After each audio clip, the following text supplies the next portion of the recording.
Welcome to All or Nothing in Real Estate, an exclusive real estate platform created to take your real estate career to the next level. My name is Matt Smith and I run the number 15 real estate team in the nation. For years, I've had mentors and colleagues pour into me, and now it's my turn to give back. This is not your typical real estate podcast. I work in the trenches every single day and I'm offering you real advice, no bullshit, no fluff, no theories. These are proven processes that will take you to the next level no matter where you are in your business. My team was also featured as an Inc. 5000 fastest growing company in the nation, and I'm also a real estate coach through Cheplack Select Coaching as just another way for me to give back. So I have just one question. Are you ready to give it your all or nothing?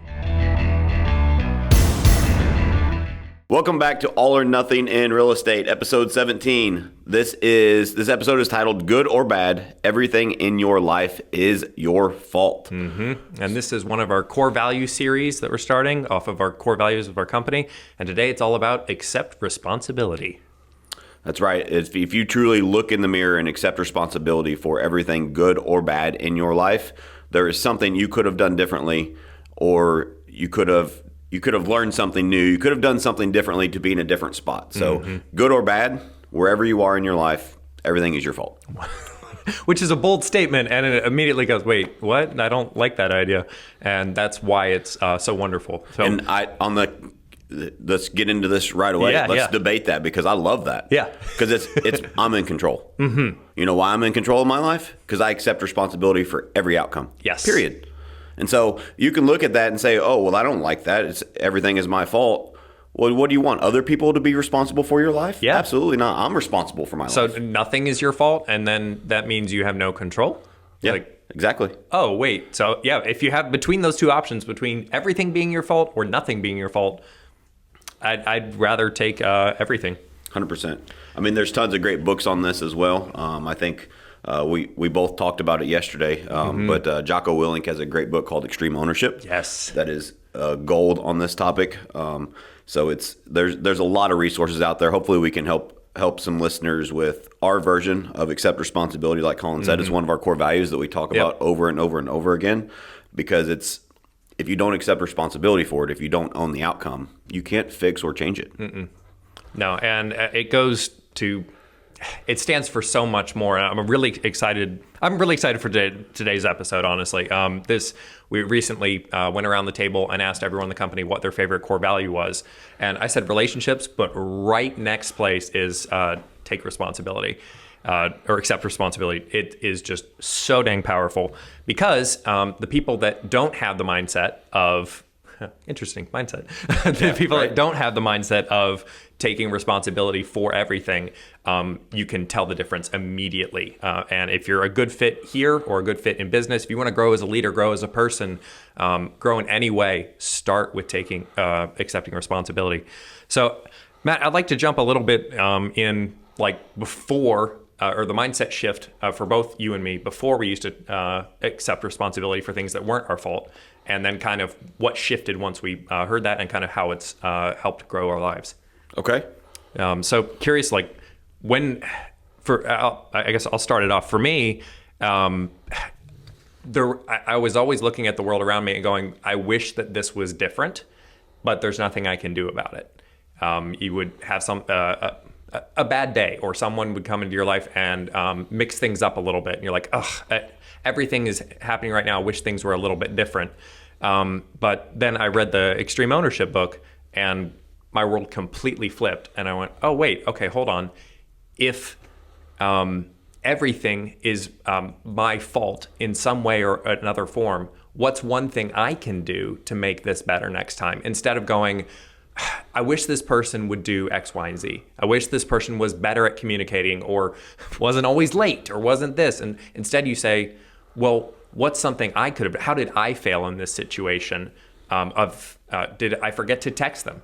And say, hey, don't forget it's today. Let me add to that. Late. So instead of saying what is my fault, not everything is, not everything is necessarily your fault. So Correct. that title is it's clickbait, right? Right. But truly, it is if you own every outcome in your life, there's something you could have done differently. Not that you were at fault or did anything wrong, Right. but in your simple example there, most people would say, well, it's their fault that they're late. Okay, probably so. They should accept responsibility. But if you look in the mirror first, what could I have done differently to help that person be on time? Yes. Like it's not your fault that they're late. No. But if you actually own every outcome and so if I have an employee that's showing up late consistently, if I just say, well, they're late, they're fired, like, no, I'm not accepting responsibility. I'm pointing the finger at them. Right. And that's not fair to them. I need to have a conversation with them about why they're late. How can I help you be on time? What's going on? Because typically, if you actually have these conversations in this simple example, there's a reason that they're late. They don't want to be late. Yeah.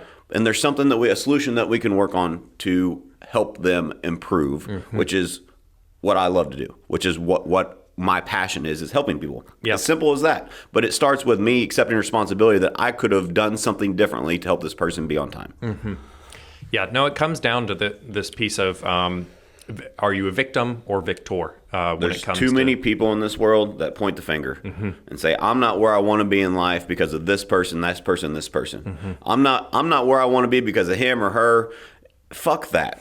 That's not how you grow. Like if you have a victim mentality, you are never going to accomplish anything in this world.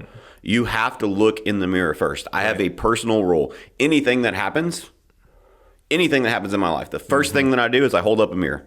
I look in the mirror and look at myself and say, how could I have affected this outcome? How did I affect this outcome? Right. And what could I have done differently to improve next time? Right. Whether it's good or bad.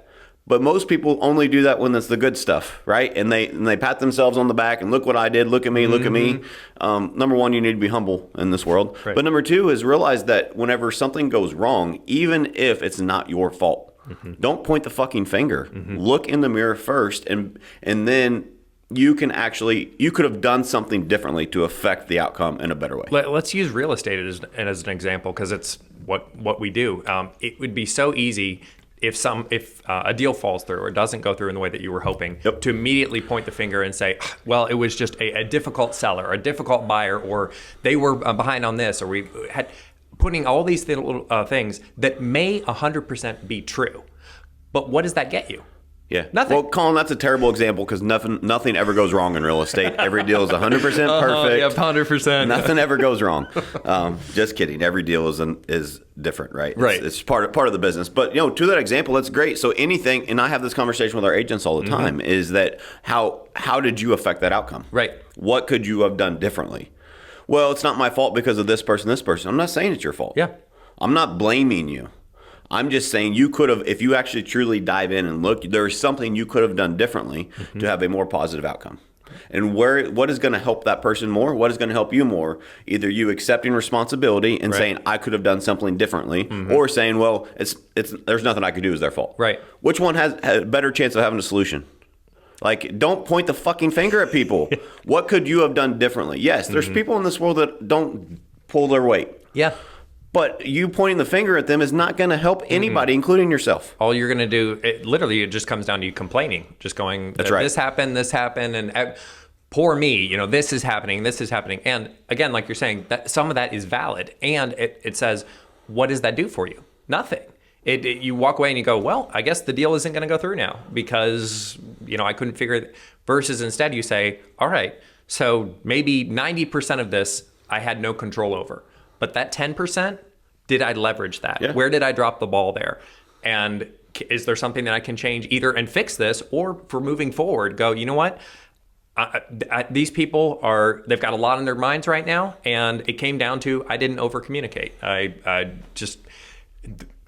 It's easy to forget that people forget. Sure. You're like, oh, this isn't at the top of their radar. So every 2 days or something, if you've got someone who's bad at responding, every day, every 12 hours. Well, I mean, as simple as responding, right? Well, let's say one of our operations team sends an email and notifies this person, and they don't respond to the email, and they don't show up. They show up to closing late or something. Well, in that scenario, instead of saying, well, we sent them the email. Right. Well, did they respond to the email? Did we know that they got it? Did we ask them to confirm? Did we send a red receipt to know that they actually received the communication? Right. Why didn't we call them? Why didn't we send a text? Why did we just send and hope? Yeah. Like, that's not it's a simple example, but you have to accept responsibility Right. that I could have communicated better so they would have showed up on time. And that's just a very, very simple, basic example. But if you actually break it down and do it on such a minute level on those things in your life, then you will realize that all the outcomes in your life are your responsibility, and you can now improve your entire life. Yeah. I'll add to that because it would be easy to go, all right, so for the rest of my life, do I have to babysit every single person and say, all right, hey, did you get my text? Hey, did you get my text confirming that you got my text? You know, the point that it's like, this is ridiculous. But you also have you can take responsibility or accept responsibility for who you have in your life as well. In that if you have a difficult exchange with a business that they're just taking forever to deliver the service that they provide or that they said they would, you can take responsibility for a long time. But at a certain point, you have to take responsibility for the piece of, you know what, this is not a good choice. This is not a good relationship. So take it to the next level and say, all right, I need to have a conversation with this person and say, hey, let's clearly communicate. This is what I'm needing. This is where I'm seeing it. This is where I may be falling short. How can I move this? But don't get stuck in the. I guess don't go too far either direction. Everything is your fault. Yep. But at a certain point, if someone is just pushing way too far, you have to be able to make that decision of, okay, this is no longer a work. Well, I accept responsibility that this person shouldn't be in my life anymore. Exactly. And so, see ya. Right. Right. Like, so yeah, that's. But don't go there first. Go there later. But I mean, so yeah, that's a great point. But dude, 0.0001% of people will accept too much responsibility. So I don't think that's very real. The problem is that nobody accepts enough responsibility. But again, yes, don't go too far. But like as an example, we teach people how to treat us. Yeah. And so I'm going to use as a team leader as an example. So I teach everybody in this office every day how to treat me. And I accept responsibility for if I send out a message and I'm not sure. So let's say I got a lead through a weird source and it comes directly to me, which still happens amazingly to this day. I don't understand it with all the technology. And so I send it to the agent on duty, whoever's in lead rotation. I have taught the agents in the team, they respond, got it, thanks. So that I know that they received the lead. And you know how I train them to do that? It's just over and over and over again. And what happens is if they don't respond within the time period, I send it to somebody else until I get a response that I know that they got it, because that client needs help. Yes. And we owe it to them to help them. And so if you did not tell me that you received it, then it's not it's not yours anymore. Right. And so because we are doing this to help people. And so again, it's like I have taught them that they need to respond to me. I taught them how to treat me. They know if they want this opportunity, they need to respond whenever I send it to them. Right. So I know that person is getting taken care of. 100%. And that's what's most important at the end of the day is that people get helped. And so let's go back to the victim or victor mentality. So there's so much that we can unpack. This whole podcast could be on just that. Yeah. It's because we all know people have the victim mentality. Like, oh, poor me. Oh, I'm not where I want to be in life because of these people. And it's not fair. And money's evil. And all these wealthy people they steal and lie and cheat their way to the top. And I can't. Yes. And it's because of them. Like, we all know those people.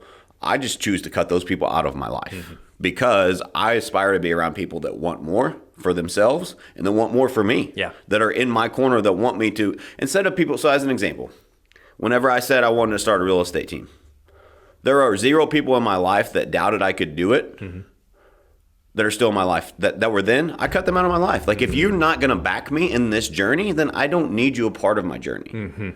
Like, it's like, I'm going to do this. I have big goals and aspirations because I want to help a lot of people. Right. And if you're not going to support me in that, then you're going to drag me down, and I don't need you in my life. Right. I'm sorry. Like, I wish you the best, but you don't wish me the best because you don't support my dream, my vision, etc. Yeah.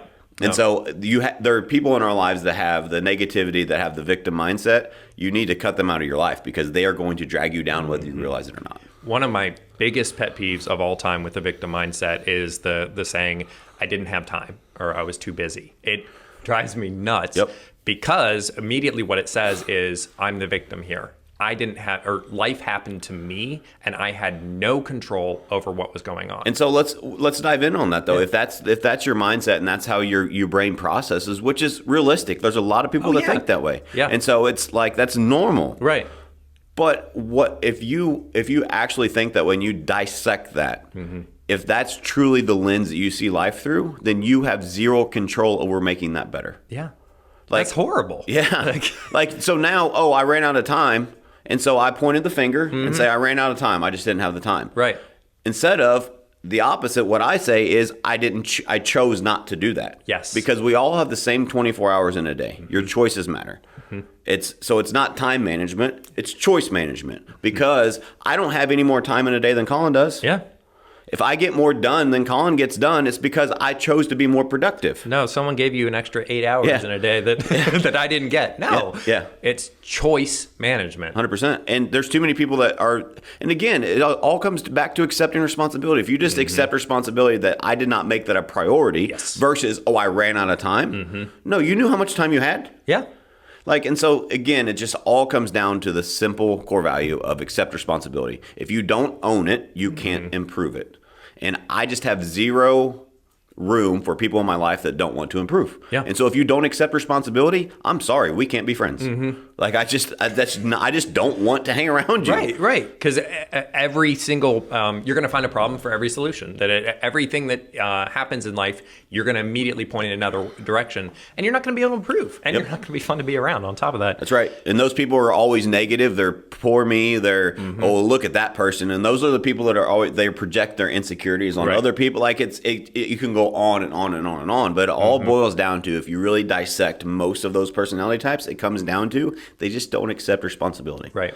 And I want to dive a little bit deeper on this one bit, because I would encourage everyone, if you find yourself saying, I didn't have time, change that to what Matt was saying there, where you say, this was not a priority for me. If you say that and you believe that, and that's true, all of a sudden you go, well, what is a priority for me? And you go, well, it was spending time with my kids.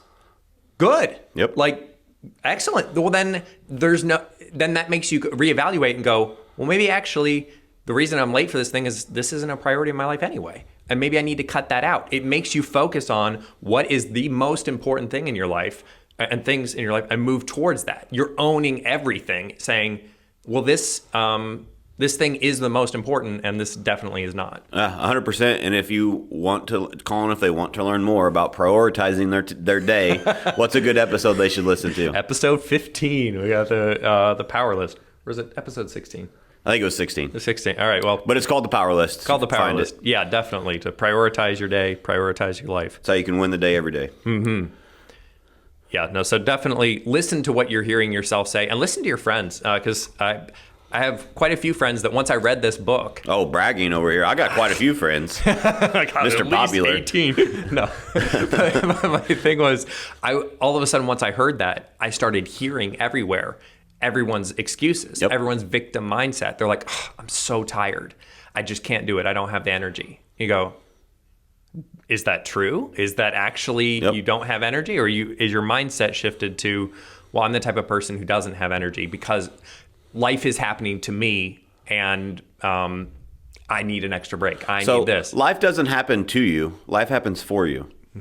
Like, if you change that, like, life is here for you, not to you.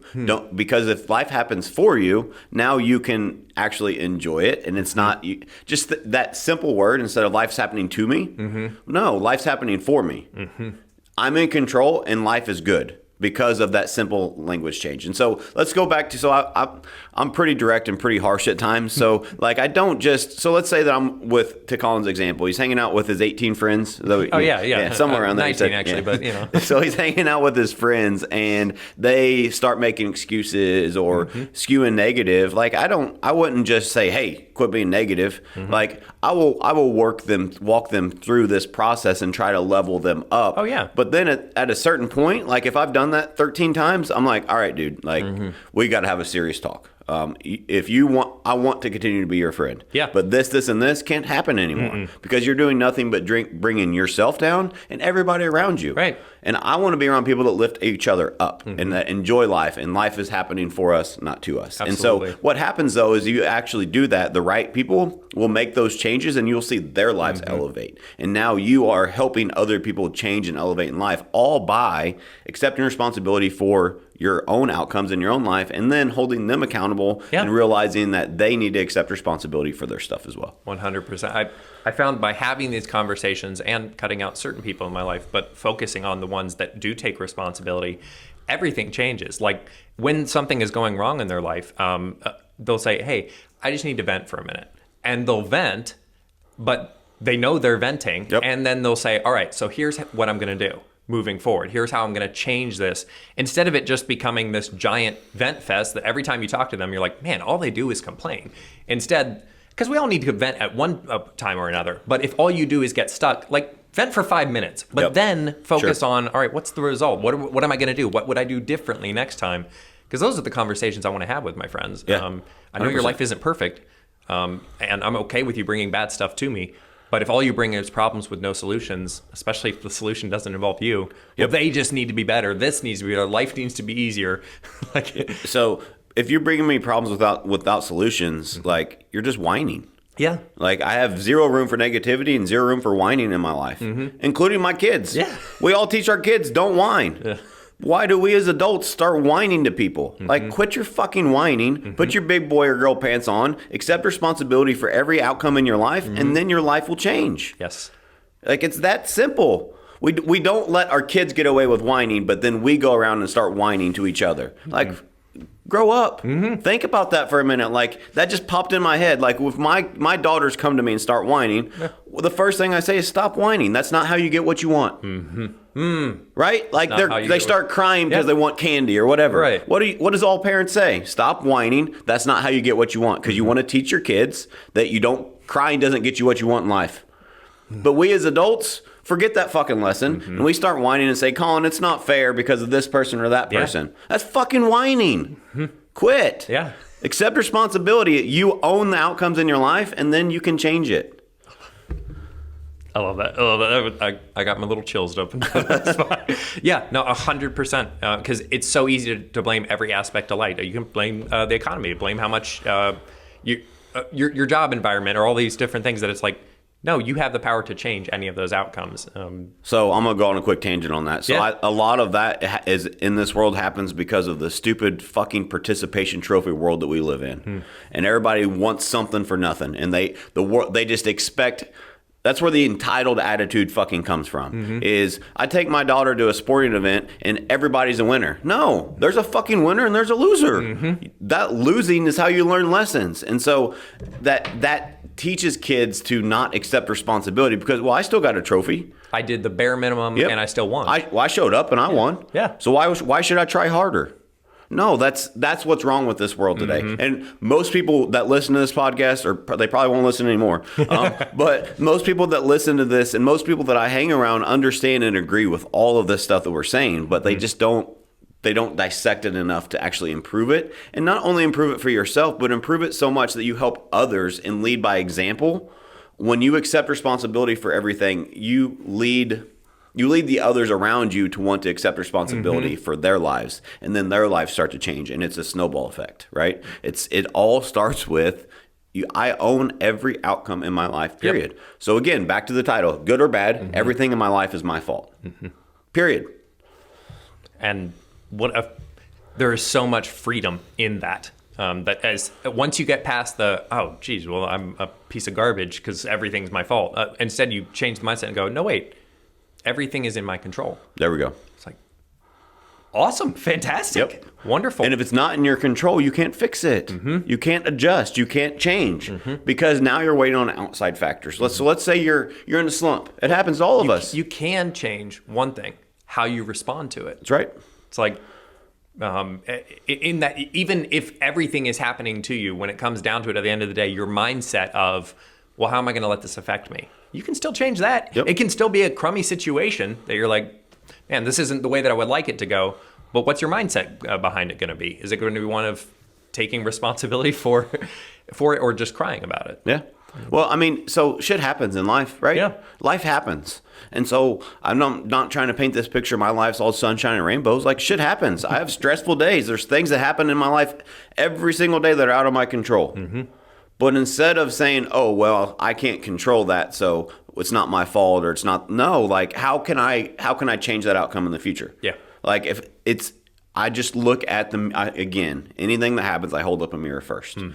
What could I have done differently, or what can I do to change this outcome for the better? 100%. Like, it's not, I don't always like point the finger and say, oh, it's my fault because I've had a shitty day. No. But how I respond to that shitty day is because there was something I can do differently to get out of that rut. Yes. Because I can fix it because I own it. I'm here, and I had something to do with me getting in this rut. Okay, now I own it. Now I can get out of the rut. But you can't get out of the rut by saying, well, I'm in this rut because Colin's an asshole. Colin did this, this, and this, and so now I'm having a shitty day. It's Colin's fault. You're like, How can I change that now? I can't. you're right. So I'm just going to have the shitty day until I wake up tomorrow and hope that Colin's not mean to me? Yeah. No, I can, if I own that outcome, if I own that, then I can change it. 100%. Yeah, no, it literally, once you start looking at life through this lens, everything changes. And start listening to the people around you. Listen for the excuses. Listen for them taking on the victim mindset. And challenge it. Challenge it in love. If you can have that conversation. Some people you can't. And that tells you a lot about the relationship. Let's dive in on that. Wait a minute. Who can't you have that conversation with? I would say generally, it would be people that you shouldn't have a much deeper relationship with. There we go. Yeah. So let's be fully. I don't know. There's somebody that probably popped in your brain, but I wanted you to accept responsibility. If you have people, I had 0 people like that in my life. If they get offended by me calling them out and holding them accountable, that's on them. I know I'm doing it from love. I know I'm doing it to help them. Right. And if they don't want to hear it, they probably don't need to be in my life. Like, it sounds harsh, but it's that true. You said it too, just in a probably more eloquent way. But that's exactly what you're saying. If you have people that you're like, oh, I can't have these conversations, or they're always negative, and they like, all right, there's a common denominator here. They don't want to help themselves. You can't help somebody that doesn't want to help themselves. Yes. And so you are choosing, accept responsibility. You are still choosing to have this person in your life. Right. If it's either dig them out of the rut or move on. 100. Yeah. If you can help them get through it, absolutely do that. And if you can't, go, all right, well, how is this impacting me? Because back to our one podcast of the proximity of who you surround yourself with. Proximity is power. Proximity is power. That was it. Yeah. On who you surround yourself with, that starts to affect you 100%. So if you all the time you hear victim mindset, that's going to bleed over to you, whether you like it or not. And you're going to start seeing every situation. You might try to be the victor mindset, but you got 10 people in your life. We're not allowed to say that word, Colin. We don't try things. We don't try. No, we do it or we don't. We do it or don't. Exactly. So realize that that's going to catch up with you real fast. 100%. Matt, I'm curious, as far as from a leadership position, I've seen how accept responsibility has bled into the company, but I'd like you to dive into that a little bit on accepting responsibility as a leader and how that impacts your company. Yeah, so first and foremost, as a leader, you have to lead by example. I can't go around saying, hey, accept responsibility is one of our core values, but me not accepting responsibility. So, I mean, I don't know, maybe Colin can help with a better example. I don't know. But like anything that happens, say, as an example, we were in a sales slump in Q1. We didn't reach our goals in Q1. It happens, right? So instead of me pointing the finger and say, we didn't do it because of all you guys, I fell on the sword and said, obviously, I fucked up somewhere. I own this. Here's what I'm going to do differently in Q2. And it starts with me. And then instead of me, most leaders would say, well, you salespeople need to sell more. Yeah. No, I need to do something differently. And if I do something differently, guess what it inspires them to do? Now they want to do something differently for themselves, for me, for the team, for the clients, instead of them doing it because they don't want to get in trouble. Right. It's a whole different avenue whenever you actually lead from the front so there's a difference in bosses and leaders, right? Nobody in my company has a title of manager, because I fucking hate that title, because managers are people that finger pointers. We don't have finger pointers here. We have people that are leading the charge. So we have leaders, not managers. Yeah. And so it's a different ballgame. And I think the biggest quality of a leader is accepting responsibility, because you are in charge of those people and you are responsible for all of those in your charge. And if somebody is slacking, it's your fucking fault. It is. Yeah. If there's anything wrong in the company, if there's something that's not perfect, it starts with me. There's something I need to do differently to affect that outcome. Like it starts with, as a leader, it's all your fault. 100%. Good or bad, Yeah. it's all your fault. Well, and you're everyone around you in the company, they mirror that. They mirror you. I've seen some of the you've got those meetings where something bad is happening in the company, and immediately if the leader says, hey, did you do this? Who did this? Why wasn't this done? They immediately look for anyone else to blame but themselves. Yep. And what does that do for everyone else? It's a snowball effect. They go, well, I didn't have that because of so-and-so, and they didn't have it. And so then your whole office is blaming each other. Yep. And where does that get you? Everyone hates each other. That's right. What kind of culture and environment is that in the workplace? Yeah. It's terrible. Yeah, because you're like, okay, so I have to do my job every day to find out a way to not look like this is my fault. How can I constantly make things look like it's not my fault? And if that... your foundation's going to be horrible because everyone is trying to cover stuff up all the time. I've got a great analogy. So this has happened multiple times. You've been in some of these meetings where I will be accepting responsibility for something that is not going how we want it to go in the company. Yeah. And I will have people interrupt me and say, Matt, no, that's my fault. Yes. And then somebody else says, no, it's not just you. I own that too. And now the whole company, dude, I just got goosebumps. Like for real, because that's... If you think about that in a company set, I mean, these are meetings with, we have 60 people now on the team. Yeah. That I am standing in front of the room saying, guys, whatever the initiative is that is not working, like, hey, I'm going to adjust this. I'm sorry I let you guys down because I should have done this, and this better. I will be interrupted by people on the team that says, Matt, that's not your fault. We should have done this, and this better. And then somebody else says, oh, and we could have done this better. Now the whole company is accepting responsibility for where we are by me accepting responsibility first. Instead of me, I could know, let's say that Colin did something that was very, very responsible for us in this downturn. Instead of me in the meeting saying, well, Colin, you let us down here. Right. If I have the right people in the organization, I have led and demonstrated, too many leaders don't demonstrate the behavior they expect. So you have to demonstrate that. And so if I have demonstrated as a leader accepting responsibility enough, and I start accepting responsibility, Colin will interrupt me and say, Matt, that's not all you. I should have done this, and this better. And that's how you truly lead a company, because organizations grow from the bottom up, not the top down. Corporate America is broken. I've said this for years. That's why I limited myself in growing the company at the beginning, because I hate corporate shit. Yeah. But what you have to do is that you are able to, by just this simple example, our company is managed and led from the bottom up. Peer-to-peer accountability. Peer-to-peer, everybody accepts responsibility for everything. All the time. Go look at our group chats, any of the chats. Everyone's in there all the time. They're like, hey, so this, and this, I dropped the ball here. This is what I'm going to do better, and can I get help in this area so I can continue to grow? Yep, you're good. I have people that we're humans. We all make mistakes. I have people that come to me on a daily, weekly basis that say, hey, I messed up here. Yeah. Like, so as a leader, you're creating a safe environment where it's okay to make mistakes. Let's start there, right? That without safety, you can't have accepting responsibility, because everybody's going to be scared to death. Yep. So you have to create that safe environment. But I tell people all the time, like, I want you to know, I want you to come to me if you made a mistake so I can actually help you fix it. Right. Too many employees, too many companies try to hide those mistakes. They don't accept responsibility for those mistakes, and they hope that they just disappear. I have people that come to me and said, they literally walk in my door, close my office, and say, all right, it's Rob, time for my ass chewing. I'm like, oh, what happened? But like, so in a normal situation, they're expecting to get in trouble. Yeah. But they feel safe to come to me, number one. And number two, because of that, I never yell, I never scream. Right. We dive in, all right, how can we fix it and prevent it from happening again? Cool, lesson learned. Let's move on. I remember you mentioned a story once on an employee who brought something to you that was costing the company a decent amount of money. And they're like, hey, this is the problem. Here's where it was my fault, and here's what I'm doing to fix it moving forward. And you're like, in any other situation, you've seen bosses get crazy mad at that person and then say, hey, this is going to come out of your paycheck. Oh, I've been in those organizations where those people are hiding in the corner and putting it at the bottom of the bills and hoping it doesn't get seen. Right. And then all of a sudden the invoice comes in 2 or 3 months later, and the boss is running around with the fucking invoice. All right, who fucking did this? Yeah. I'm taking it out of your goddamn paycheck. Blah, blah. Like, I've been there. Nobody wants that environment. No. And so instead, because of, again, demonstrating and accepting responsibility, people come to me, that same exact mistake, come to me and say, hey, oopsie, I made a mistake.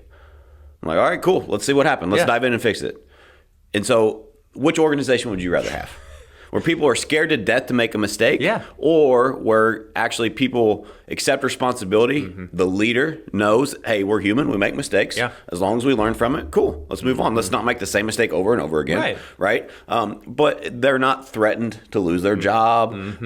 And so another core value and just a quick bit on that. They're going to bring up those things faster. 100%. They're going to, and before the problem gets horrible, because they've been hiding it as long as possible, they're now fully comfortable in saying, hey, this little thing right now went wrong, and I've stopped it. You're like, okay, cool, great, good job. Versus 3 months later, and it's like, so this is going to cost us, $8,000 because I didn't talk about it earlier. Dude, that's a huge So if you're growing a company, as you grow in scale, you want to make mistakes when you're small. So you can learn from them. You can put in the proper procedures, processes, systems, so that mistake doesn't grow and escalate. So let's say it's a mistake that costs you $100. Yeah. But you can do the mistake over and over again. So let's say it costs $100 per transaction, as just an example. Yeah. And so now you're a team that's selling 50 transactions. Yeah. Well, if you caught that at 50 transactions, what would that look like at 500? What would that look like at 1,000? So you need people to come to you with and feel safe to come to you and accept responsibility. Look, I made this mistake. How can we fix it? And whenever you have that, now you fix those holes, and they become learning curves and an opportunity now for your company to grow and learn from that mistake. And so mistakes are opportunities. Really, it's an opportunity to improve. Like, I remember our podcast with Suneet. I don't know if you remember this part, but he said, it is my goal to break shit. I want to break something every single day. Because if I can break one of my systems or processes, I know we can improve it. Like, so if you think of your company as like, I want this to break so that I can fix it and improve it, that's how you truly grow and scale. And so another part on that story is another one of our core values is take initiative. So if you have an environment where people are scared to death to make a mistake, or you threaten them that they're going to lose their job or they have to pay for it out of their paycheck, do you think that person's going to want to take initiative to go above and beyond or find this new solution or try this new thing for the company? How is your company going to grow? It's very, very slowly. Because every little thing, they're going to be like, hey, so I'm going to send this email. It's just to, Beth over in marketing or something like that. But I wanted to check it with you. Is that okay? And you're going to have to micromanage your entire business, which defeats the whole purpose of having extra people. Yep. There's too many. That's a whole other podcast. Micromanaging.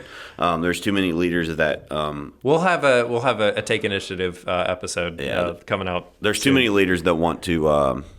That want the title and prestige. They have too much fucking ego in the way that they don't lead the correct way, and they lead by authority. You don't lead by authority. That's not how you truly lead people. You lead them by demonstrating the behavior you expect. And now people are following you and want to follow you. So this is weird for me to say, but I feel like I have grown as a leader over the last several years, that I've evolved. Like, I used to think I was an okay leader, and looking back, I'm like, dude, I sucked. Like, because I'm continuing to grow this every single day. But by me demonstrating and working on my leadership skills and becoming a better leader every single day, we have people knocking on the door wanting to be a part of our organization. And it's not because of me, but it's because of the environment we have, because of me demonstrating the behavior that we expect. And now we have an environment that people are wanting their friends to come work here because they know that they will level up if they're here. And it's really cool to sit back and reflect. I don't get enough time to do this, but to reflect on the environment that we have and truly know that every single person that is in our environment, every single person that we come in contact with is better off because they're around us. That's the environment we've created. And really the root of that environment is accepting responsibility, because we can't improve, we can't help people if we don't own what is where we are. Right. That's the first step to improving it is, hey, this is where I'm at. I own it. How can I fix it or change it? 100%. Yeah. No, it makes a major difference, and all of this starts with the leader of showing, accepting responsibility themselves, and mirroring or showcasing that for the entire company. Because if you can own it, then it creates a safe environment for everyone else to say, "Oh, well, I guess I could also have done this," and then they test that out, and it's like, "Yeah, you didn't get fired. Go on," And you're like, so leaders, word of caution, this doesn't happen overnight.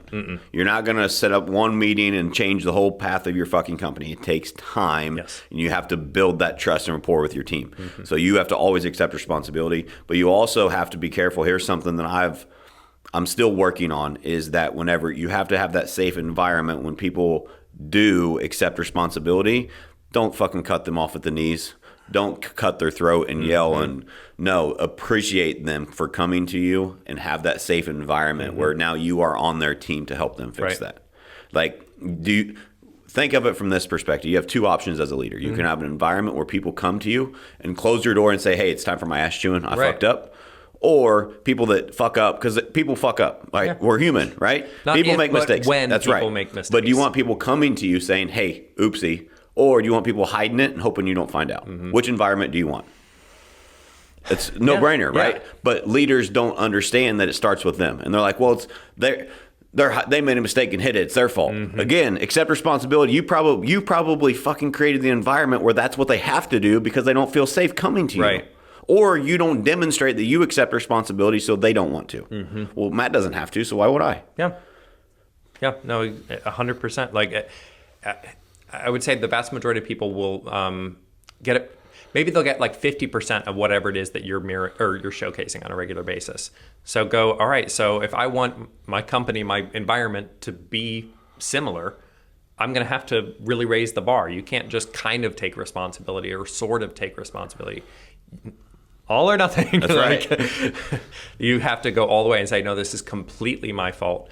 And also, when someone takes responsibility, then say, thank you so much, walk them through it, and let's create a solution for moving forward now. So Yep. it's not just, oh, this was my fault, bummer. It's like, no, it's your fault. All right, so let's develop a plan now. What can we do? And help guide them through that. Because then the next time something goes wrong, not only will they initiate the conversation of, hey, this is going wrong, but also, here's what I'm going to do to fix it. Is that good? And then as a leader, you can go, Yep. yeah, I mean, how much easier is your life now, your job? Yep. Like, So there's so many nuances there. I'll keep it brief, but there's so many lessons I've learned over the years on just that exact scenario. But what I want you to realize is that they have to feel safe to come to you. You have to accept responsibility. There's probably something you could have done to train them better, right? To do something differently so they wouldn't have made that mistake. And then you actually dive in and empower them, thank them for coming to you with this problem. Let's dive in and fix it together. yeah. And where's the hole in our process, not the hole in the person? There's a hole in our process somewhere that allowed this to happen. Where can we fix that process? Because you don't want to point out, and people know that they made a mistake. Yeah. But as a business, as a company, there's a process you can put in place to prevent that mistake from happening again. And now you empower them and you get them to own that as, hey, yep, I made this mistake. And if you do all this stuff correctly, they'll own it by themselves, right? I don't have to walk people through like, hey, do you want to fix this now? People will take it and run with it. Yeah. And it's their baby now. So that's their lane. So let's just say it's one avenue of your business. When you get a certain size of an organization, those people know that lane more than you do. And if you as a leader are the one that has to, like if I had to go in and fix the processes for your videos, it wouldn't work because that's not what I do every day. Like I have to empower you and trust you. Hey, do you have a solution for that? Do you want to bounce it off me? Okay, great. Run with it. Right. And you own that now. I'm empowering you. That's your process. That's your baby because you don't want to make mistakes. But it's too many leaders say, well, let me jump in and fix this because you fucked up. Right. No. Like, hey, where did we go wrong here? What could I have done differently? All right, here's the problem. Where's the hole in our process? Oh, it's here, here, and here? Yeah. Okay, great. Would you like to fix that? Do you want to bounce it off me? You take it and run with it and fix it. Now the problem's solved. And there's your entire, the culture then that you're able to create out of that. It makes sense why people are knocking on the door here because they're like, wow, that sounds fantastic. You mean that if I make a mistake, it's okay? And not just like, well, that's okay, no worries about it. It's like, all right, no, let's walk through and create a process. Like people want that kind of a challenge. Yep. They're excited about that. Yep. I think the vast majority of people, once you get into it, you really enjoy taking responsibility because it is taking control of life. Well, and I think a lot of people in a workplace environment don't accept responsibility because they don't feel safe. And if they've seen other people getting yelled at or getting disciplined or getting fired or whatever it may be, just because the culture is maybe not as healthy as it should be. Right. And so you have to have a safe environment first before people can accept responsibility.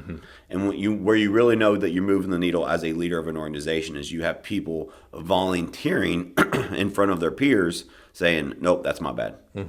Like if they stand up in front of their peers and say, nope, that's on me. Yeah. You're onto something. Yeah. And I'll throw out for everyone listening, that doesn't happen just sometimes. That happens a lot. Like when you said it, I'm like, oh yeah, that happens all the time, because it does. It's very normal in here for someone to just go, hey, that was my bad. I'm sorry about that. I dropped the ball there. Here's how I'll fix it moving forward. Like, okay, cool. Well, and we're not perfect, right? No. And so there's times where people don't accept responsibility here. There's probably times where I don't, right? We're not perfect. Right. But I expect if I'm not accepting responsibility, I expect for Colin to call my ass out and hold me accountable. And sorry, Colin, but if you don't accept responsibility, I might not do it in front of everybody, but you and I are going to have a conversation about, hey, you should have owned that. Yeah. Like and people know that I'm not afraid of conflict, because conflict is how it leads to resolution. There is never any, so this is a whole nother tangent, but too many people don't accept responsibility because they don't feel safe. And one of the reasons they don't feel safe is because there isn't enough conflict. That sounds contradictory. People don't feel safe, but I think it's because there's not enough conflict. When you're scared of conflict, you cannot create resolutions. Conflict, when you have so I have, let's say an example, let's say Colin and Sean are talking about each other. Right, and neither one of them are talking to each other, but they're gossiping about each other. Right. And I find out about it. I'm pulling you two in a room, and I'm saying, "Hey, this is what I heard from you. This is what I heard from you. Let's talk about it." Right.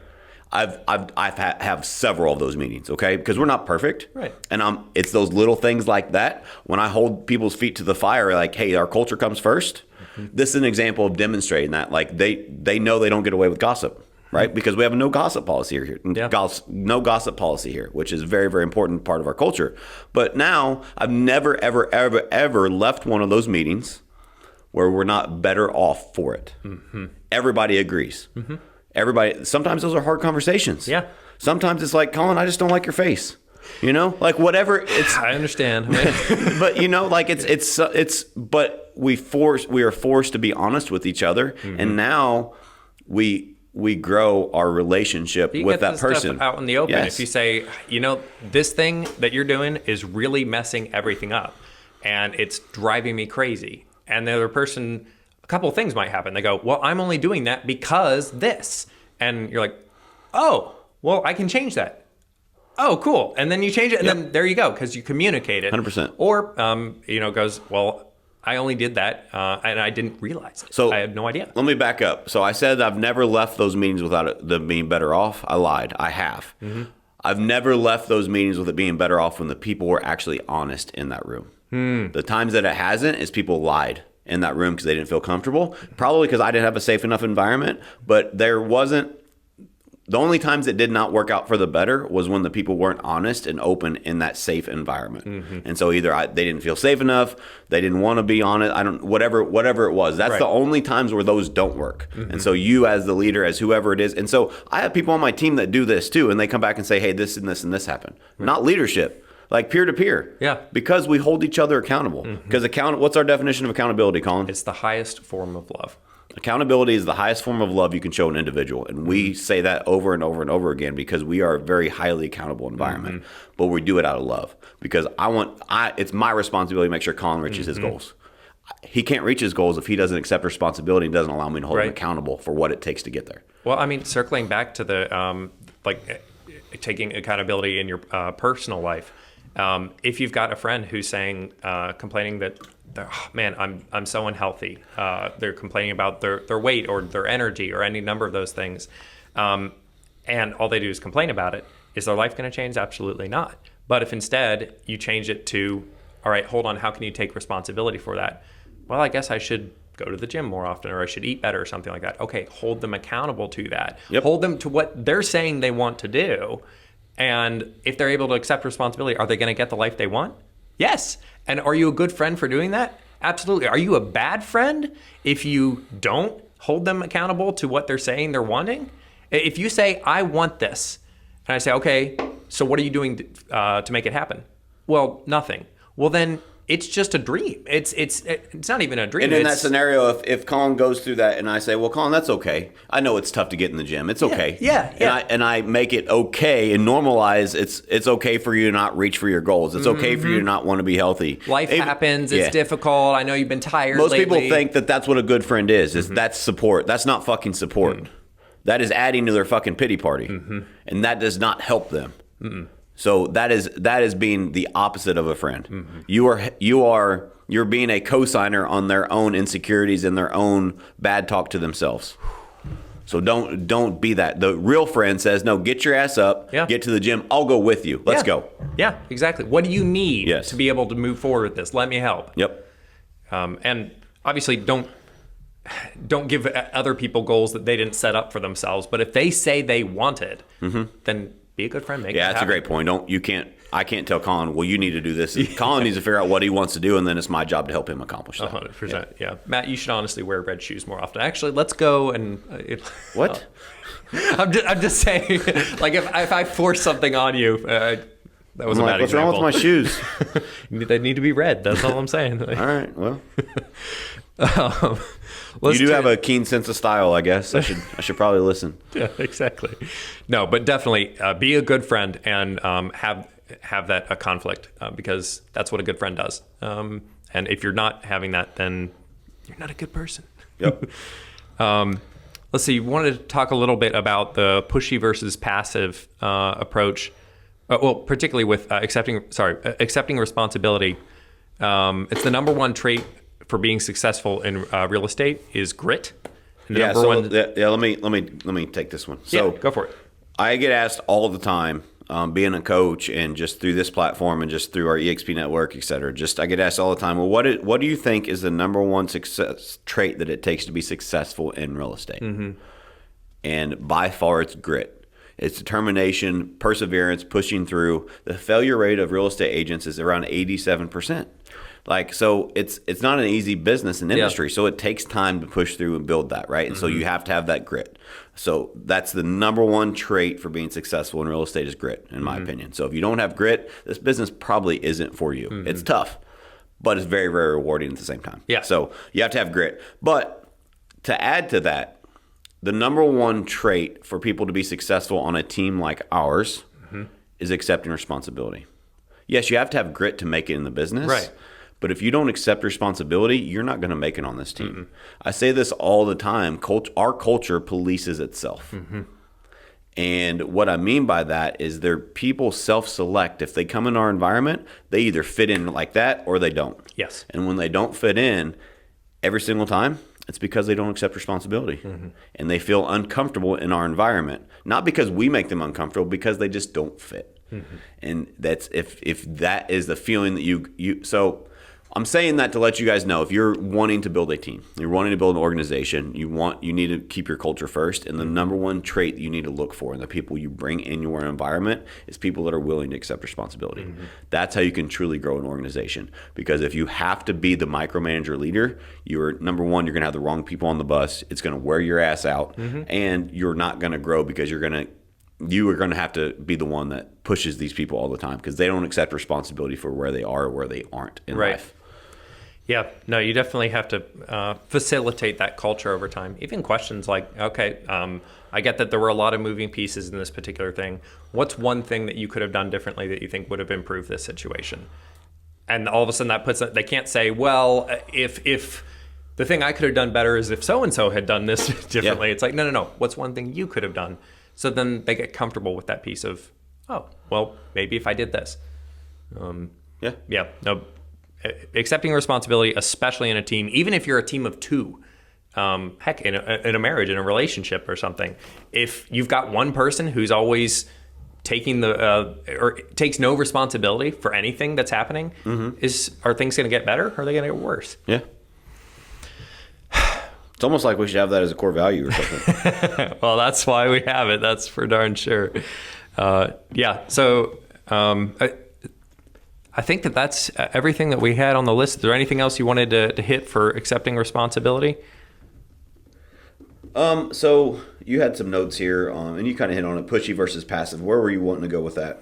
I think we can have some good communication on that. Yeah. We were saying pushy versus passive. So being able to, when you have a conversation with someone in real estate and you're trying to own the conversation, too many people are passive when it comes to a conversation. Yep. Yeah. Okay. Yeah. So too many people in real estate are reactive and not proactive. Mm-hmm. And so you have to be proactive in this business. If you're not proactive, you're not going to make it. Mm-hmm. And so proactively reaching out to people, proactively asking the right questions, proactively following up. Like, I listened to an old school CD when I first got in the business. I think it was a tape actually that I burned to a CD. Like, it was an old school real estate trainer. And he said that it's something that sticks to me is it's not their job to follow up with you. It's your job to follow up with them. Too many people in this business wait for, well, the client didn't call me. Right. They were going to call me today and they didn't. Like, and so that kind of goes along with accepting responsibility on, is it really their job to call you? Not at all. It's your job in this environment, especially on our team, is to reach out to them. We are the ones that are proactive. Don't be pushy. There's a fine line between proactive and pushy. We are not pushy salespeople, and don't be that guy or girl if you're listening to this. Don't be that pushy, cheesy salesman. That does not work. But you have to ride the line of proactive and stop right before it gets to pushy. Yeah. You have to be proactive and follow up in a great way to see how I can help this person. So a lot of people just are too passive in life and wait on shit to happen. Yeah. Go out and make shit happen. Well, and if you go too far with being too pushy, then accept responsibility and let them vent a little bit and be like, and then explain yourself. Take full responsibility and be like, "I'm so sorry. I did not mean to put pushy. This was my intention. Yep. It was to provide value, to do this." And once you take responsibility, it's amazing how when someone's angry, how the minute you go, "Matt, this is all your fault. You did this. I can't believe you." And then you go, "You're right." I go, Yeah. "You're out of ammo." There's nothing like the minute you say, "You're right. Correct. This is my fault. I'm sorry." Then what else do I have to do? Like, rip into you more? It's like, no, he already accepted it. And then you say, all right, it was my fault. What can I do? Or here are some ideas. Like this, I could do this to make the situation better. I could do this to make the situation. Or is there something else that you're thinking of that would help fix things? Because immediately you flip it and you put it on them, on the piece of, oh, well, this person is taking full responsibility. Though it's always interesting when that kind of thing happens, even a really bad situation. We talked about this with turning your haters into your biggest fans. Taking those really bad situations and flipping it around like that, they become your biggest cheerleaders. 1,000%. And so I see this all the time. Like, I'll bring in a new agent and we're in training or something. And I'm like, well, I tried to call them an hour ago and they didn't answer. I'm like, and? Well, I just don't want to bug them. Well, what if they get upset? I'm sorry, is it your job to follow up with them? Or why are you calling this person? Well, I'm calling to help them. Okay, great. And they're going to be mad at you for helping them? Right. No, get out of your own way. And what happens though, if people do have that reaction and they answer, what do you want? Like, if they answer the phone in that way, like, just de-escalate the situation. Number one, make sure you're a good fucking person. You're coming from the right place, right? Don't use this to manipulate people. But truly, what I've experienced is you have to become a good apologizer.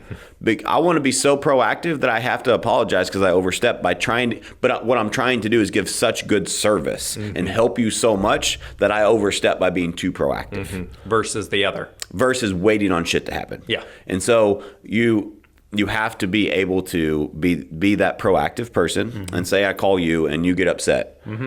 You walked through, you guys listen back to what Colin said. He walked through the exact process. He's heard me do it over and over again. You have to de-escalate the situation. Yeah. You called me 3 times. Yep. What is it? Number one, don't interrupt. Let Colin vent. Yeah. Right? Why?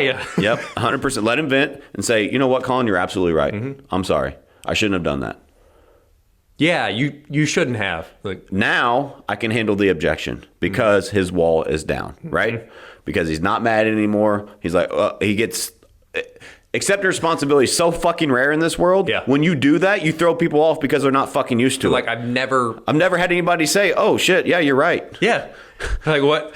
I was prepared for like a 30-minute argument about why this is your fault and maybe half convince you it is. That's right. And too many people have too much fucking ego that they can't accept responsibility for everything, right? So remove your ego. But also what you're doing is when you're de-escalating that situation now, say that you're doing something and you were calling him 3 times and you had a valid reason. A valid reason. You better if you're calling him 3 times in a row, right?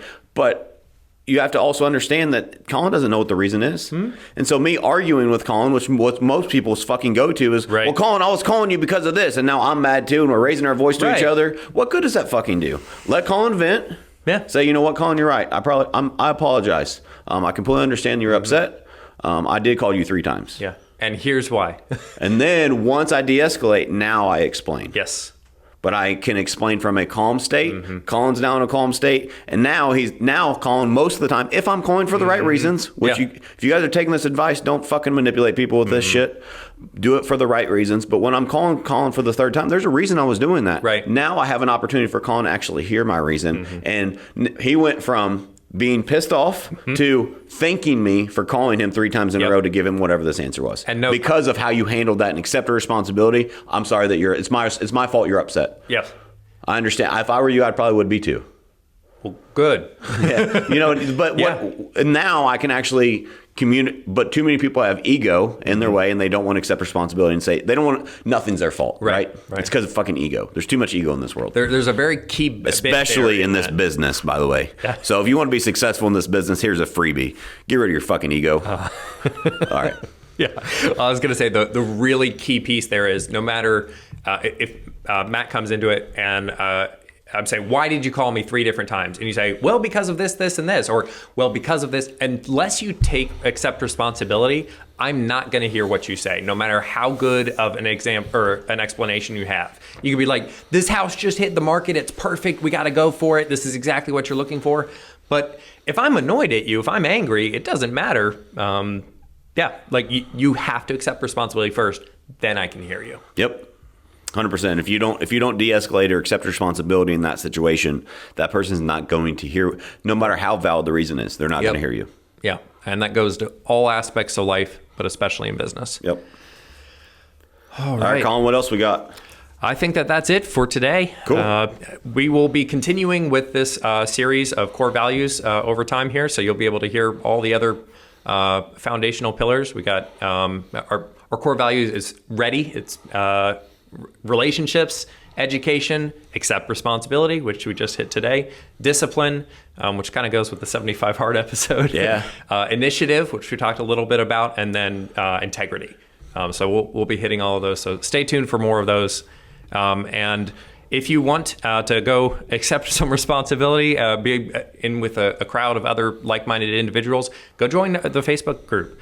There are a lot of strong thinkers on there, that's for sure. 100%. Make sure you're following this movement. Share it with a friend. We are doing this to help people, to make a difference. Mm-hmm. This is our way of sharing knowledge that we've learned from, again, this is from the trenches. This is not theory. There's nothing that we have said that we have not experienced. All of this is from experience that's helped me level up my life.